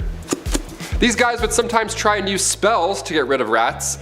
Wouldn't work really too well, but more often than not, that didn't work, so poison powders were the main trick of the trade. The most famous you probably heard of is the Pied Piper. He visited Germany, he arrived in this small town, and rumor has it this guy used a flute to drive all the rats just into the river. He does a musical performance and then exterminates all of your pests. If anything, he should be getting a bonus. But rather, the town insists they weren't even gonna pay him, so he used his flute to make everybody just go away and leave the town forever. What an OG. He's like, you don't wanna pay me? No sweat. Number 4, the Crusades. Just imagine this. Thick, heavy metal armor reflecting the heat from the sun back against you as you chug along the desert. Despite being in the Holy Land, this certainly sounds like hell. As I mentioned earlier, men were expected to go to war when called, even if they had no training or skill and maybe knew how to use a toothpick but had no idea what a sword was. For many, it was a death sentence, and the first Crusades were particularly brutal because you weren't only being called to war because of, honor, but you were being called to war because it was a religious thing. Getting there was awful in the first place, you might not even make the voyage. Then marches through the desert were long and hot, with soldiers constantly at odds with starvation, dehydration, disease, infection, the elements, and then of course, a spontaneous attack from the enemy. So you're exhausted and all of a sudden you have to be like, fighting somebody to save your life. There are even stories of some of them boiling shoe leather to eat it because they had nothing else. And after what we know of tanning, many crusaders justified their suffering as a part of the spiritual journey, so if you did fall ill to disease, you were just kinda left by the side of the road to die alone. Number 3, groom of the stool. Nowadays, assistants grab your coffee for you, maybe they answer some phone calls, keep the business running while you're off doing your other business stuff. Assistants are vital. The groom of the stool was quite vital when it came to the king. Created by King Henry VIII, the role was to assist the king's bowel movements. Yeah, you had just a box with you that you carried at all times, little opening lid, smelled horrible, and you would literally follow the king until he needed to use you. Yeah, porta potties weren't a thing, and there's no way you're going to catch a king in the woods. In fact, you won't even catch a king wiping his own behind. That was also reserved for the groom of the stool. Lucky you. And this stool, you would have water, towels, a wash bowl, the whole setup, and you're probably thinking, Taylor, which poor soul had to be stuck with this role? What must you have done to deserve such a punishment? Well, this is the job you wanted, really. Only sons of noblemen could take on this role, and in doing so, they also gain access to every room, tons of nice clothes, any bedchamber furnishings, and of course, a high pay. Yeah. I would say this is the craziest job on this list, but it's really not. Number 2, the executioner. A man named Franz Schmidt meticulously chronicled his life as an executioner in detail, and well, as you can guess, it's not a fun one, but there was a lot of humanity behind it too. He had to start practicing on pumpkins at first, then graduate to live animals, and then humans. Who would choose a role like this? Well, though legally the role wasn't hereditary, it pretty much was by expectation and blood. The job was passed from eldest son to eldest son, with other sons being trained to fill vacancies. Daughters of executioners married sons of executioners, so the position would continue. As most people saw this as a pretty undesirable profession, it was difficult to keep anyone at their posts, so the job fell to the men who inherited the axe, as it were. So Not legally, but it was. This cycle of executioners created something called executioner dynasties across Europe. The existence of these dynasties meant that men were trapped in this cycle of employment and had few other opportunities to work. It also meant you had a very lonely life, as people who associated with death weren't people anyone liked to hang around. And number 1, the gong farmer. The gong farmer, of course we had to end on this one, as it's definitely the most crappy of the list. Medieval washrooms are just horrible. They're not really a thing. They didn't have the sanitation techniques that we have today. Stuff would often pile up within the castle walls, and over time it would smell worse and worse. You can only imagine. The rat trapper would be around this area too, I'm assuming. So maybe they would see each other and fist bump and be like, hey, our jobs suck, nice, let's do it, get that bread. So these respected gong farmers, they would come in and take the bad stuff away from the castle. They were crap commuters, essentially. These cesspits were usually in the bottom of the castle, the lowest level, because you know how gravity and things work. These guys would go in and dig through years of yuck, piles of it, just moving all day long back and forth out of the castle. They too were paid well, really well obviously, but a lot of these gong farmers got sick. A good number of them just wouldn't come out of those pits. Pretty horrible, right? And on top of that, people didn't like talking to them. Their job wasn't cool like the guy who takes heads. Head and shoulders also didn't exist back then. They didn't smell the best. They were often just kind of and they cross the street. It was sad. It was all bad. Hashtag all bad. Kicking off the list at number 10, together at last. Remember when you were a kid and your mom would bump into their friend at the grocery store? That was the worst. While they caught up for what seemed like hours, you were bored out of your mind just staring at like bags of rice and cleaning detergent. That's when the shrew's fiddle comes in. Two women would be locked together, hands included, and face each other, all because they were too loud or they were arguing. These were used in the Middle Ages, most commonly in Germany and Austria, and the contraption would have 3 holes, one for each wrist and the third for your neck. Now sometimes they would attach a bell to these shrew's fiddles to alert the town that the victim was walking by, you know, in order to talk smack, maybe huck a tomato or two. But the double fiddle, that was the worst. You weren't released until the argument had settled. Some families have an argument shirt where they put the 2 little siblings in and they can't take the shirt off until they get along. This is like a horrible medieval ages version of that. Much, much more uncomfortable. Not made of cotton. Or funny. Just bad. Just all bad. Number 9, point blank period. Alright babes, let's try not to shudder, but let's talk about periods for a second. Aunt Flo, the Red Sea, Shark Week, so many names to describe a pretty sucky time for people who get their period, right? Well, it might suck these days, but back in the medieval times it was a hell of a lot worse. They just didn't have the same kinds of resources that we have today, so a lot of people had to use their noodle to figure out how to get by. Period products weren't really a thing back then, so people had to get creative. They would use rags or other linens to fashion a pad, but underwear also wasn't really all that popular yet, so they had to find a way to keep things in place. They would also sometimes fashion a makeshift medieval tampon of sorts where they would wrap cotton fabric around a twig and shove it up their hoo-ha. Sounds mighty uncomfortable if you ask me. Some people would also seek out bog moss because it was remarkably absorbent, so they would make their period products out of that sometimes too. This type of moss garnered the name blood moss because of its use in treating wounds and use in period products. For other people who just couldn't create these kinds of things, they would just resort to wearing red the whole time, so everything just kind of blended in. Menstruation, but make it fashion. Number 8, the ducking stool. This next one requires so much effort as like a team. I can't believe this was a real thing. The ducking stool was made to punish women involved in sexual activities. How dare you? Shame. Men were punished too, but if we know anything about history, it was mostly women who had to put up with this shit. There was first the standard ducking stool, so women would have to sit in this chair, strapped down while sitting outside of their home, or they were carried down the street. Humiliation at its finest. The town would be like, they had sex, can you believe it? Let's take the day off work and embarrass them now. Losers, they're the losers.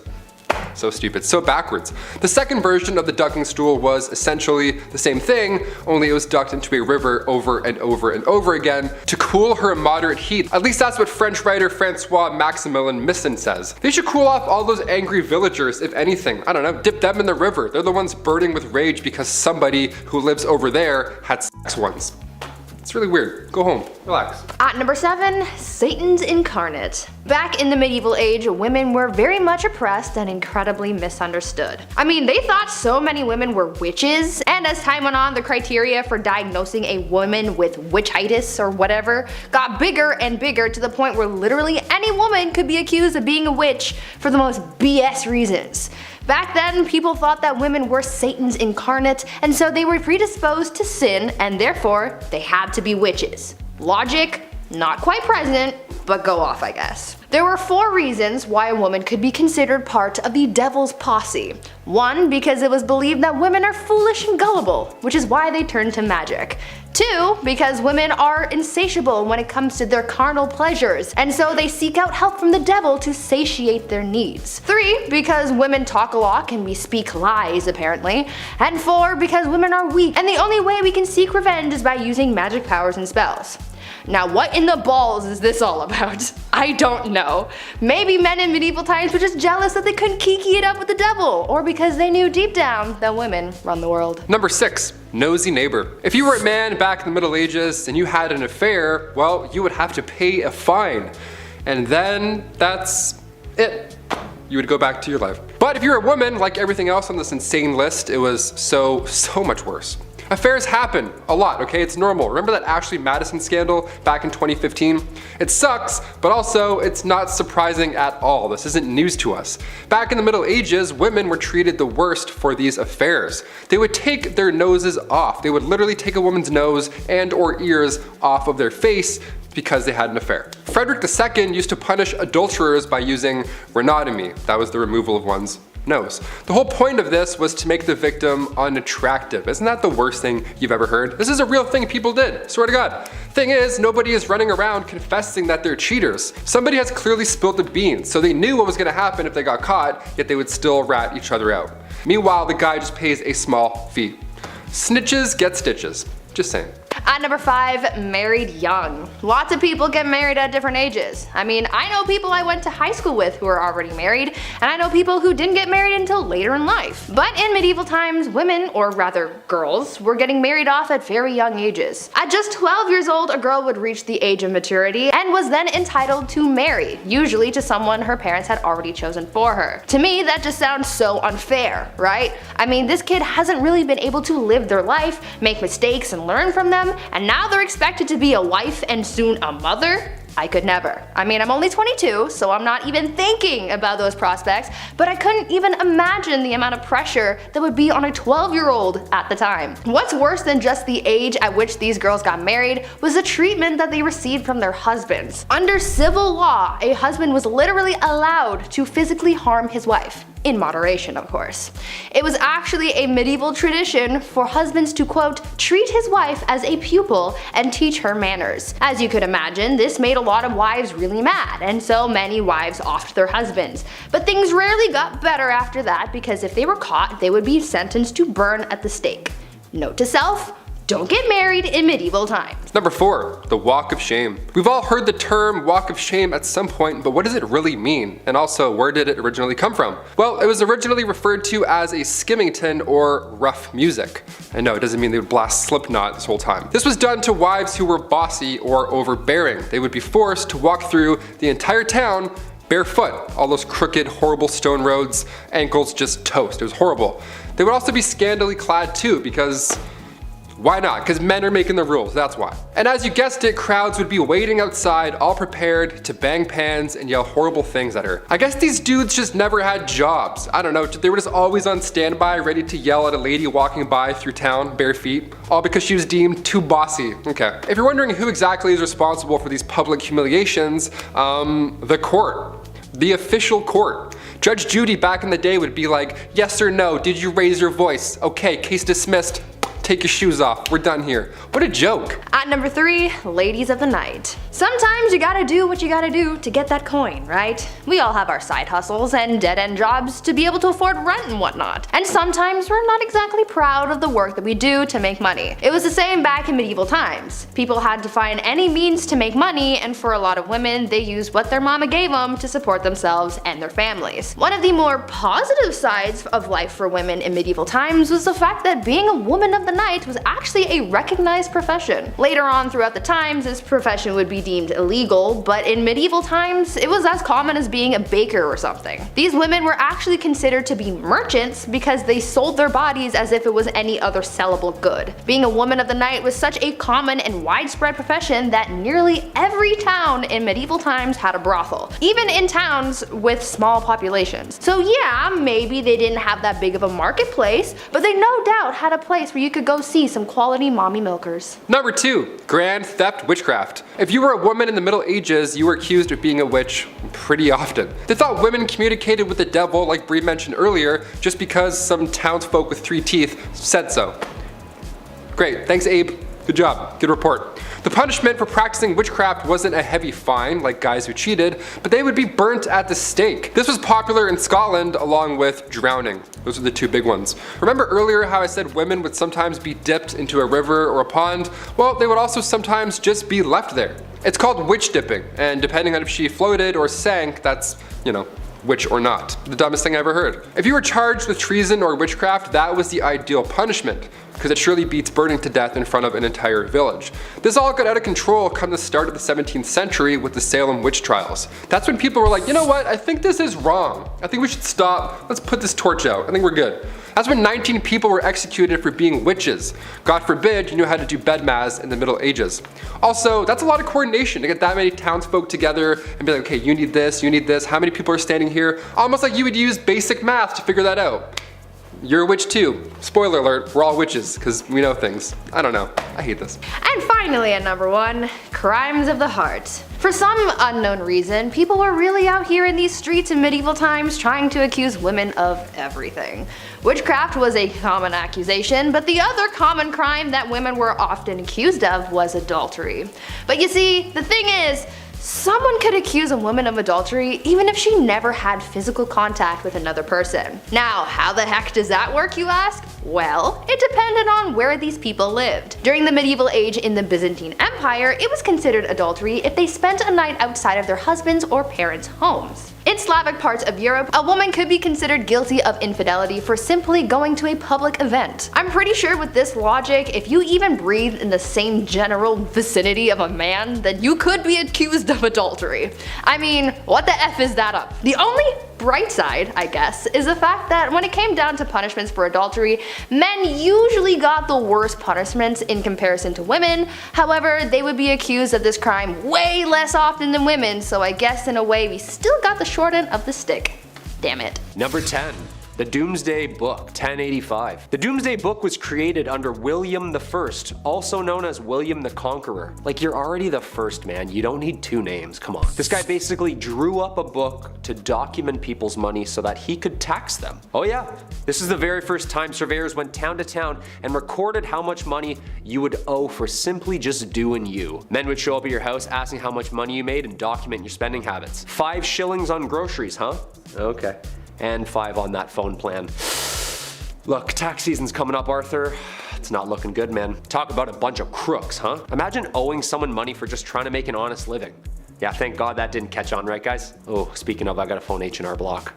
Number 9. The Crusades. A 3-part miniseries spanning over 200 years. These bloody and ruthless wars were battled between Muslim and Christians for the proprietorship over sacred sites and the land in the East Mediterranean. A 3-part miniseries spanning over 200 years. These bloody and ruthless wars were battled between Muslim and Christians for proprietorship over sacred sites and land in the East Mediterranean. Wars that resulted in 6 million deaths. The Knights Templar, a brotherhood of highly trained soldiers horseback bashing their way through the East. These guys were the real deal, almost like the Navy SEALs of their time. We've seen these paintings.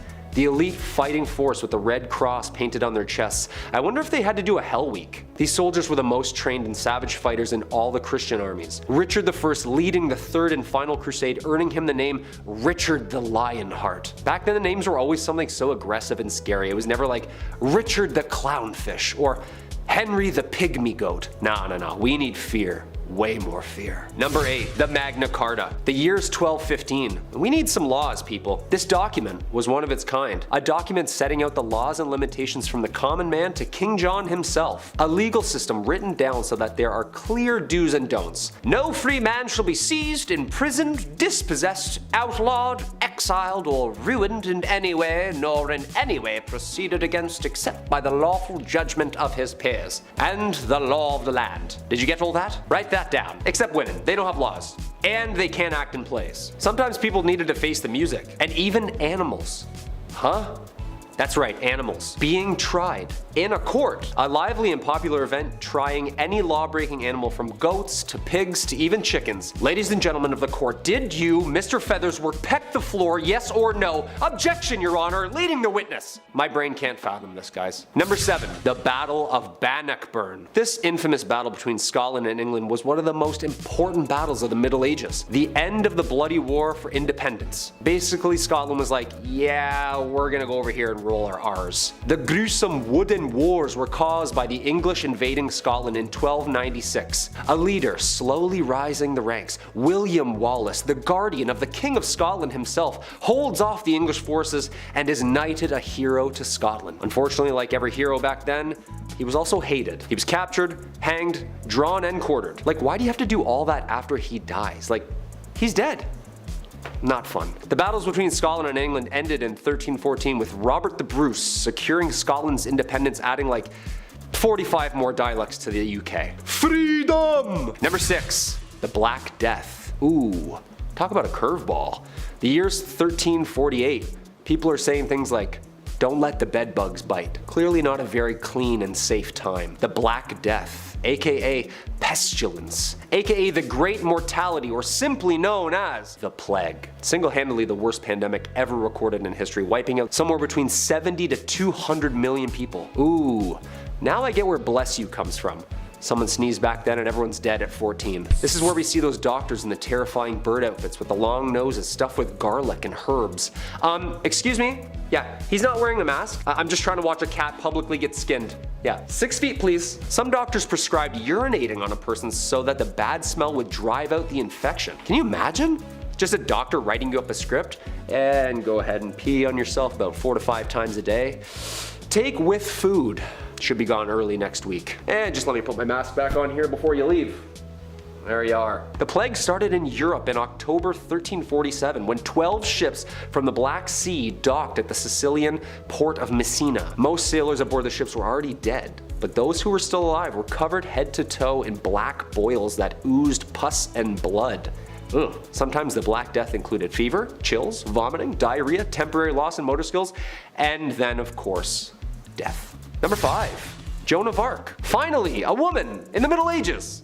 Who'da thunk? Joan of Arc was considered and still is revered the heroine of France for her role in the Siege of Orleans during France's 100-year war with England. Joan of Arc, a peasant with faith on her side, had believed that God had chosen her to lead France in victory against England and had spoken to her since she was young. At only age 17, she had stolen men's armors, a white horse, and like a Valkyrie riding into battle, she had convinced an entire army that she was appointed by God to win. And then did! That's the most badass thing I've ever heard my entire life. After such a miraculous victory, her reputation spread among France, and upon her capture and death at 19, the Maid of Orleans herself would forever live on as one of the greatest saints and symbols of the country of France. Number 4. Henry V. Another war? All these people do is kill each other. Does anyone fish? Or golf? No one, huh? Just swords and heads, swords and heads. A history itself. This time, England beats France. King Henry V, Prince Hal himself, leans into his kingly duties, demolishing France in what Shakespeare would delve into years to come. The Battle of Agincourt is one of England's most celebrated victories and was one of the most important triumphs in the 100 Years' War. Then should the warlike Harry, like himself, assume the port of Mars, and at his heels, leashed in like hounds, should famine, sword, and fire crouch for employment. Henry V, prologue. Good stuff. How come these guys didn't just like rap battle or play soccer or something? Like, an arrow right through the chest is way worse than a red card, just saying. Hey, speaking of soccer. Number 3, mob football. I'm not talking about the mafia. Put 1,000 on Brady, would you? I'm talking about mob football, also known as folk football. It's just like our modern day soccer. Town versus town. except it has an unlimited amount of players. And there's only 2 rules to the game. Get the inflated pig's bladder over the opposing team's lines on the other side of town, and no murdering. I mean, I guess this is closer to rugby? Yeah, this is literally just rugby. This game was played competitively and eventually outlawed at Oxford University in 1555. Just a guy named Jeeves in a polo. Oh yeah, I play mob football in Oxford. Yeah, I'm also in a frat. This game got so out of hand it was banned numerous times in England. There is great noise in the city caused by hustling over large balls from which many evils may arise which God forbid. We command and forbid on behalf of the king, on pain of imprisonment, such game to be used in the city of the future. Thankfully this game has calmed down over the years and now has become the most popular played and watched game across the world. Go Liverpool! Number 2, the printing press. The printing press is a machine that was designed for the mass printing of text, mostly in form of books and newspapers. With an unknown date of origin, first invented in China, this machine designed in the 15th century by Johannes Gutenberg was a revolutionary new form of writing which would only change the direction of history with the mass production of uniform text. Long story short, people didn't have to get the world's worst wrist cramp writing Hamlet over and over again. To be, or not to be, 86 more folios? The alphabetical metal keys would be placed into the device and slammed into the paper, pressing ink upon the parchment. You know there's gotta be some books half written in purple ink because they just ran out of black. Come on, we've all been there. Ink's expensive. Number 1, William Shakespeare. The Bard himself, arguably the most influential writer of the English language. William Shakespeare was born in Stratford, England. One of the easiest ways we can look back into the dialogue and lifestyle used by the people living in the Middle Ages. This playwright documents the world in which he lives from 1564 to 1616. Due to Shakespeare's unbelievable talent for building and fabricating an array of diverse stories and characters via players, modern day is able to see the Middle Ages and the similarities and differences the people were experiencing. His plays are based in the environment that they were written in. He writes about diseases, he writes about monarchy, he writes about women's rights. Okay, so no one actually got turned into a donkey by some fairies in the woods, but some of those wars actually did happen, and some of those kings and queens were really twisted. How this man created so many brilliant works and stories, all part of the mystery. What do you think? Genius? Or did the guy have some help? Number 10, Treaty of Verdun. The Treaty of Verdun, or also known as Traité de Verdun, was a contract agreed on in August 843 in which divided the Frankish Empire into 3 kingdoms among the surviving sons of the Emperor Louis I, the firstborn son and heir of Charlemagne. Long story short, all the grandsons were all at civil war with each other about who was getting what did Grandpa promise. The treaty followed shortly after almost 3 years of wars between the brothers. It was the first in a series of partitions contributing to the dissolution of Charlemagne's empire, and it is seen as a blueprint in which modern societies are based off of. Basically, the brothers all had to split what their grandfather had decreed his own into land. Lothair the First, coolest name, Charlemagne's eldest son, received Francia Media, or the Middle Frankish Kingdom. Louis II received Francia Orientalis, or the East Frank Kingdom. And Charles II received Francia Occidentalis, or the West Frankish Kingdom. You and I both know the youngest got the most. Come on, I'm just gonna say it right out. Everyone likes to talk about the eldest son this and the eldest son that, but we all know the baby gets whatever they want whenever they want, don't they, huh? I'm looking at you, Taylor. Come here, man. It's true, man. The baby gets everything. Middle child? This guy didn't even exist growing up. Didn't hear from him. Number 9, Underground Castle. Big Chet and I are currently replaying Ocarina of Time, so in honor of Hyrule, I gotta include this medieval castle. It was once a residence during the reign of King Henry III. This castle was actually discovered recently underneath a prison yard back in 2015. The old prison castle, we love those. Shawshank Redemption 2, Medieval Edition. Super recent discovery. Archaeologists discovered walls of a castle underneath the basketball court in southwest England at a former prison. Yeah, dudes were shooting threes over top a kingdom and they had no idea. How amazing is that? This was the same castle that played part in the mid-1100s during England's Civil War. The castle actually fell later in the 1400s and the prison was built on the grounds later in the 1700s until it closed its gates forever in 2013. And then we were shooting threes and then we discovered it, of course. If I was a ghost haunting these grounds, I would make every shot miss. Easily. I would just float near the net, tap the ball away, like, nice try. Back to prison.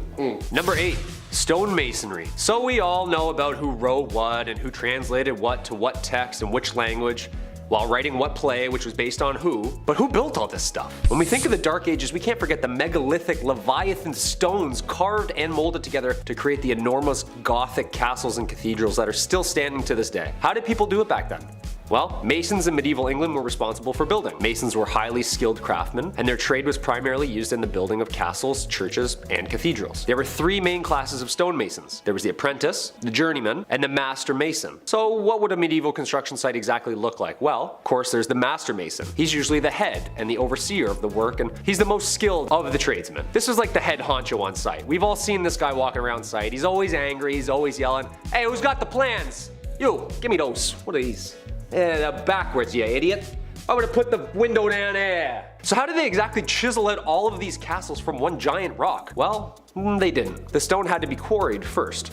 From quarrymen. These were not masons. Their job was to get the stone for the masons to work on out of the ground. Local stone was used first, but occasionally stone could travel vast distances, even from other countries. So I gotta drag that boulder there all the way to Scotland? Okay. Some of the most beautiful architecture ever created can be still seen across Europe. The amount of time and skill it took for these people to have designed, constructed, and chiseled such megalithic sites still baffles me. I'd be trying to read the plans still. Oh, that's north. I got it. We're good. Number 7, apple bobbing. In a time where bodies were literally piling up on the side of the road, I can't believe we got apple bobbing out of the whole ordeal. That's crazy. It seems like ill timing, but it is the Dark Ages. What can you do? Apples historically have always been a symbol of importance. The Greek golden apple started the Trojan War. Snow White's poison apple was a symbol of importance in literature and all that good stuff from growing up. And in the Middle Ages, apples were viewed as a symbol of romance and fertility. These things have roots, pun intended, of course. In medieval times, bobbing for apples was flirty. It was their version of speed dating, dare I say. What happened was all the leftover apples from the big harvest were then put into a big bucket. Each apple had a villager's name on it, and then maidens would have 3 chances. 3 chances to grab that apple with their teeth. 3 chances to win a date with the English Tad Hamilton. What a weird time. Can you imagine if this was in Game of Thrones? Reek is just shivering for 2 seasons, bobbing for Ramsay's Bolton apples. We're like, medieval times were dark. Holy shit. Number 6. The feudal system, aka feudalism, was a form of structure system existing in medieval Europe in which people would work and fight for nobles who gave them protection and land in return. A social political system in which landowners would contractually bind tenants to exchange their goods, loyalty, and simple space for safety and comfort within the laws of those ruling. Basically, this is like our renter's agreement now. I'll give you a place to stay and some heat. You give me an unfathomable and overpriced amount of shillings for these extremely low ceilings. Yeah, talk about crooks, man. This system stayed in place for more than 1,000 years and managed to fizzle its way out of society somewhere in the 15th century. Not just anybody would ask to be signed to this deal. There was structure and there was order. There was a lord, aka the landowner, aka your landlord, allowing vassals, aka tenants, to rent the land by providing services, especially military services. Yeah, you can stay here, but once in a while we're gonna need you to dump a bunch of boiling water and over that wall. Is that cool? Yeah, you're fine with that. The plot of land, called a fief, was typically worked on by serfs who were laborers who had very few rights and were bound to the land itself. These were the lowest class of people, and they basically did any and all to stay safe on the lord's land. Jobs would include farming, jobs would include cleaning, and was a minimum of 3 days' work to maintain in good standing and remain stationary. Sure, there was no dental or mental health days, but come on, a 3-day work week? Planting a couple carrots here and there? It doesn't seem that bad. Number 5, fear the dead. With The Walking Dead on their 47th season, I think it's time to take a peek into zombie history, shall we? And find out where this grim idea really started. Well, it's certainly not a new one, I'll tell you that for free. As far back as the early 1300s, residents were buried in the village of Warren Percy, where archaeologists discovered them many moons later, and they discovered marks on their bones. Cuts, burn marks, you name it. Apparently this was all done after they had passed away. But why? Scientists believe that these injuries inflicted after their untimely death were to prevent them from being reanimated, you know, coming back to life and haunting your village. To keep them in their graves, of course. Unless this dude did something to piss off an entire village that much, they were clearly afraid of this corpse coming back to haunt them. Number 4. Studia Generale. This period also saw the birth of what we call the modern university. This was a culmination of material translated and taught to provide a new infrastructure to scientific scholars. Some of these new universities were registered by the Holy Roman Empire as an institution of international excellence, giving it the title Studium Generale, or better known as Studia Generale. Most of the early Studia Generale were discovered in Italy, Spain, England, and France. These places of study were considered the most prestigious places of learning in all of Europe. I bet you the school hoodies were still so expensive. Just someone's old textbook with a mustache drawn on Marcus Aurelius. The listed number of institutions began to grow as new universities were founded throughout Europe. As early as the 13th century, scholars from the Studia Generale were encouraged to speak and lecture courses at other institutions within Europe to share documents and information, which led to the current academic culture seen in modern universities today. It's a TED Talk, come on. There had to be one cool professor back then, like the guy who lets the class teach itself, orders pizza, has tenure, and hates the monarchy. Number 3, medieval taverns. Say you want to grab a pint with the local lads. Where do you get an IPA in the Dark Ages? Where do we get a 6-pack of Arthurian ale? Well, this is the medieval ages, so instead of venturing through the woods to hopefully maybe find another town, just ask thy neighbor. That's right, in the Middle Ages, you could brew your own ale. No problem, no one's asking any questions. Give it a shot. In the late 12th century, baking bread was not freely permitted, but making ale in your basement was. I guess that's great. So the higher ups, the noble lords, they wouldn't care if you made ale and had a block party, but if you made a weak ale, or it was improperly measured and then distributed, then, and only then, do you get a fine. Arrest this man at once. Number 2, St. Patrick. St. Patrick was a 5th century Roman British Christian missionary and bishop in Ireland. Also known as the Apostle of Ireland, although he is the first apostle, having lived prior to the current laws of the Catholic Church.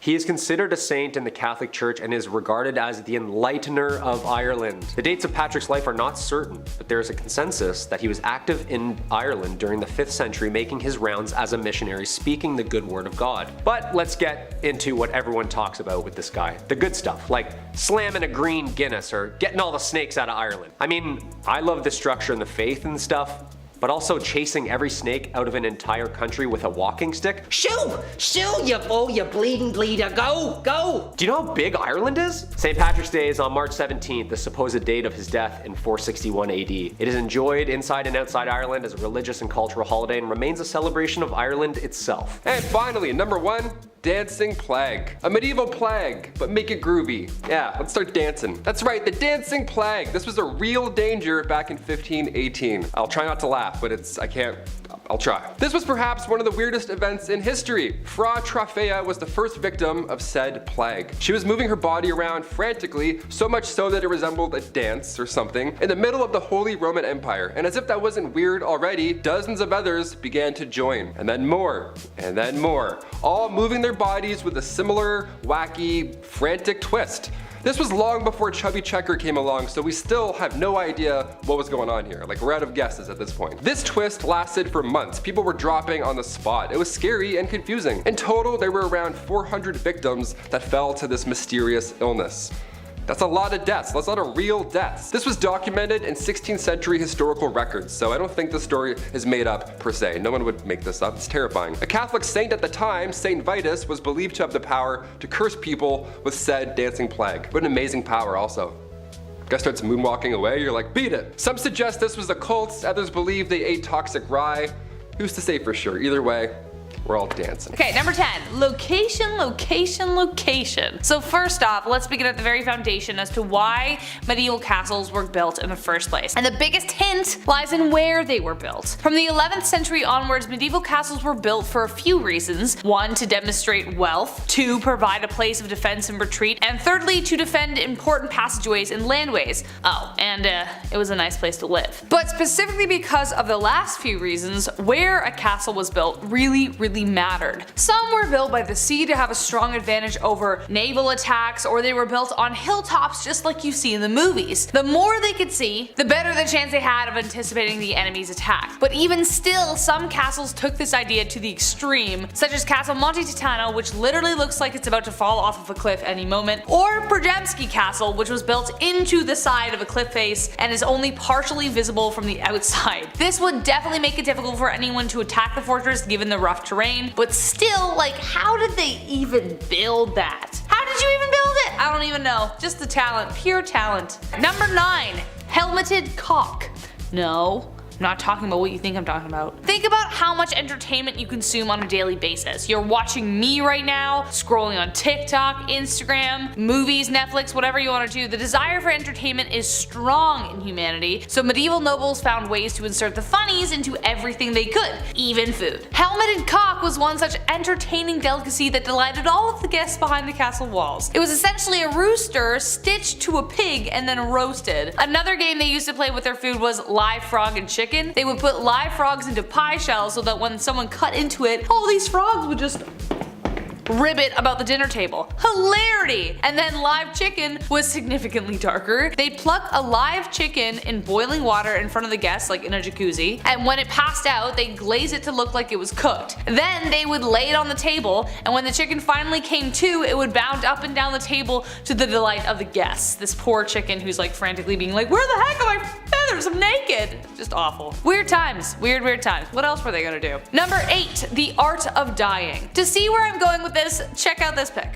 Why does he look so calm? He's literally being stabbed in the head and like the side and everywhere else. While in real life this wouldn't actually happen, you wouldn't be this calm if you were being killed, but this was the goal. People lived in a very pious society back in the medieval ages, and what with death looming around every corner with the Black Plague, you know, they developed a very unique idea about death called ars moriendi, the art of dying. The idea revolved around a good Christian death, that it should be planned and peaceful. I'm going to die on December 16th, blah, blah, blah, blah, whatever date. They didn't actually say that, but anyways. So as medieval people were lying on their deathbed in their castle, they were expected to receive it without despair or any kind of existential crisis. You had to take it honorably, and if you didn't, it was looked down on, but then again, you were also dead, so what does that matter? But it was because of this belief that even in paintings depicting gore and death, the victim, who was stabbed in the head, always had like a calm expression, just like, yeah, this is fine. It's a flesh wound. Number 7. A jester versus Netflix. As soon as I said jester, you pictured a tight-wearing, colorful bard with a stupid hat. Probably not far off, but the nobles had to entertain themselves somehow, as previously mentioned. The castle would play host to loads of minstrels, jugglers, and acrobats. Edward II, for instance, in 1306 had hundreds at his knighting celebration. But the original meaning of the jester was just simply a good storyteller. They would wander in on dark evenings and entertain the company with fancy tales, comedic and dramatic. But soon jesters became employed full-time to kings and lords. Henry II had one called Roland the Musical Farter. Great name. I wonder what he did. Every Christmas, he would perform and earn a grant of the land, so they were paid pretty well. They had to be wise and quick-witted in order to maintain the love of their masters. However, if they went too far, off with their head. Triboulet, the king of France's fool, once went too far and was sentenced to execution, but he got out of it when they allowed him to choose how he would die. He simply said, old age, and he was pardoned. Again, quick-witted.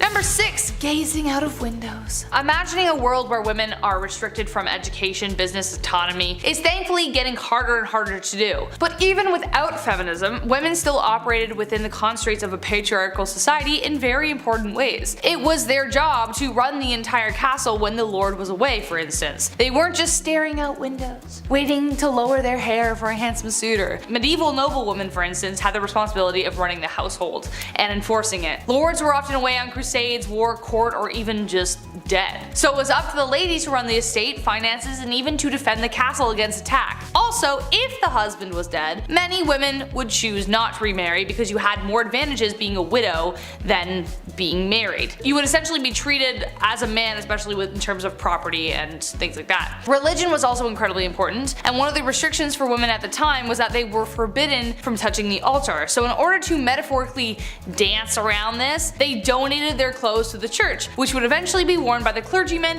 hence they would eventually touch the altar. A very clever way of getting around this rule, but more research needs to be done about women in the medieval ages, but this is kind of what it looked like. Number 5. Shotgun weddings. Behind the closed doors of the castle walls, love lives were pretty much what you would expect them to be. Really stinky, and also not about love. Marriage was politically motivated, and there wasn't room for much love there. Women had essentially no say, and both boys and girls could be married as soon as 12 to 14. However, compared to today, their ceremonies would be better compared to a shotgun wedding in Vegas than the ones we know. It would be completed in a matter of moments just by simply uttering consent. You could marry technically in the street, or at dinner, or at a pub, or in in bed after the deed is done. So because things got so confusing by the 12th century, marriage got more complicated. It was declared a holy sacrament that must be observed by God. Observed being the key word. Not only did people actually have to see people saying I do, they had to see them do the deed. The bride was carried to the bed by the family and they would wait around until the act was complete, so you know what I mean. If you were lucky enough to live in a castle, you might have had bed curtains to shield the viewing, but they still heard everything that was going on. Number 4. The Mystery of Ludlow Castle. Beyond weird weddings, war, and strange food performances, castles contain secrets behind their walls we may never know, such as the mystery of the White Lady of Ludlow Castle. In the 12th century, the castle was home to Marion de la Bruyere, and she had a secret. She was in love with a secret suitor with whom she would sneak into the castle each night. She would lower a rope in true Rapunzel fashion to bring her love to her. But little did she know that her mysterious love was setting a trap for her. One night he left the rope below so that more men could follow up behind him and take the castle. Bereft and betrayed, Marion stabbed her lover with his own sword. She then flung herself from the castle's walls and perished on the rocks below. To this day, people have stories of seeing a woman's white figure tumbling from the castle window, trapped in the desperate circumstances of her death. Number 3. Secret passageways. If I am ever in my life able to actually afford a house, we'll see. One of the ride or die requirements is a secret passageway or to a secret library. Like both. Both would be great, but a secret library is a must. And I will never tell anyone about it because how cool would it be if they found it themselves? Medieval castles were filled with secret passageways and alcoves designed to help facilitate escape should the need arise. In fact, it was kind of a requirement of fortifications to have one. The main secret entrance was called the postern. It was small, therefore easy to defend and protected by metal grates, as well as there were battlements above it. However, the entrance could be exploited if in the wrong hands. Say you have some double crossers behind your walls. They could help sneak in the enemy soldiers, such as the case of Corfe Castle during the siege of 1645. An officer named Colonel Pittman helped aid enemy troops in through the postern, condemning the fate of the fort. Number 2. Where's the loo? There are so many reasons to be thankful for modern day plumbing, but this reason above the rest. Because of plumbing, we don't need a gong farmer. What is a gong farmer? I'm not glad you asked. In castles, bathrooms were often called gongs or loos, and often overhung over the moat or onto the ground so that like whatever was happening would just drop below. There was a wooden board with a hole in it, you sat on it, did your business, and got up. Simply straightforward. But sometimes the droppings fell into a cesspit like in Rochester Castle. The smell would rise up, and though they didn't know about germs, they believed bad smells were unhealthy. So eventually, the pit had to be cleaned. Enter the gong farmer. This is a dirty job that even Mike Rowe would run from. They had to scoop out the stuff, ferry it away, and bury it. It was a dangerous job too, and one poor fellow named Richard the Raker fell into one and drowned. Now that's a way to go. And last but not least, the Tower of London Zoo? The Tower of London has seen a lot of action since it was built by William the Conqueror in the 1070s. It has housed some of history's most famous political prisoners, but did you know that at one time it was kind of a zoo? From the 1200s to 1835, the tower housed an exotic assortment of wild animals. Lions, tigers, bears, oh why, but also elephants, monkeys, and polar bears. They were brought to the castle as gifts, and if you visit the attraction now, there are wire sculptures commemorating the beasts. In 1235, Henry III was given leopards, though most likely they were lions, but they were just called that, by the Holy Roman Emperor Frederick II, and that's where it all began. The king decided to start a zoo at the tower, and that he did. A polar bear joined the exhibit in 1252, and then an African elephant in 1255. A special enclosure was built, but sadly the elephant died only a couple years later, which was sadly the fate of most of the animals, except for the lions. They did pretty well.